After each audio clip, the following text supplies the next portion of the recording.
بسم اللہ الرحمن الرحیم۔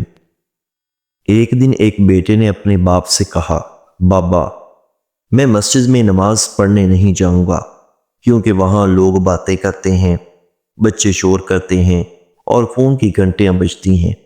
اس سب سے میرا دھیان بٹ جاتا ہے اور نماز میں مجھے مزہ نہیں آتا۔ باپ جو بہت ہی سمجھدار تھا وہ مسکرایا اور کہنے لگا، بیٹا اگر تم مسجد میں نہیں جانا چاہتے تو ٹھیک ہے، لیکن ایک کام ہے میرا، وہ کر دو۔ یہ چاول لو اور مسجد کے صحن میں جو کبوتر ہیں انہیں ڈال آؤ، پھر واپس آ جانا۔ بیٹے نے کہا، ٹھیک ہے بابا۔ بیٹا چاول لے کر مسجد گیا اور صحن میں جتنے بھی کبوتر تھے سب کو چاول ڈالنے لگا۔ جب فارغ ہوا اور واپس آیا تو اس نے باپ سے کہا، بابا میں نے آپ کا کام کر دیا ہے، مسجد میں جا کر کبوتروں کو چاول ڈال دیے ہیں۔ باپ نے پوچھا، بیٹا جب تم مسجد گئے تھے تو کیا وہاں لوگ باتیں کرتے ہوئے تمہیں نظر آئے؟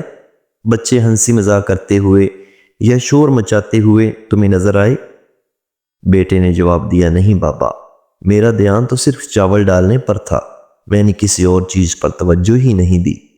باپ بڑا ہی سمجھدار تھا۔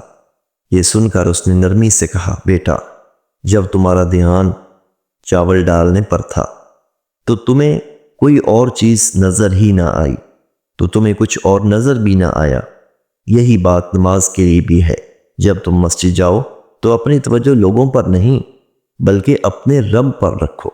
یاد رکھو، اللہ کے نبی صلی اللہ علیہ وسلم نے فرمایا، جب نماز پڑھو تو اسے اپنی الوداعی نماز سمجھ کر پڑھو، گویا یہ تمہاری زندگی کی آخری نماز ہے۔ باپ کی نصیحت بیٹے کو سمجھ آ گئی۔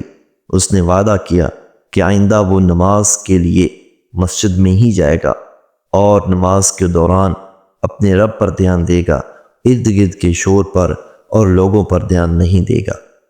نماز میں توجہ کا مرکز صرف اللہ کی ذات ہونی چاہیے، نہ کہ لوگوں کے اعمال یا شور۔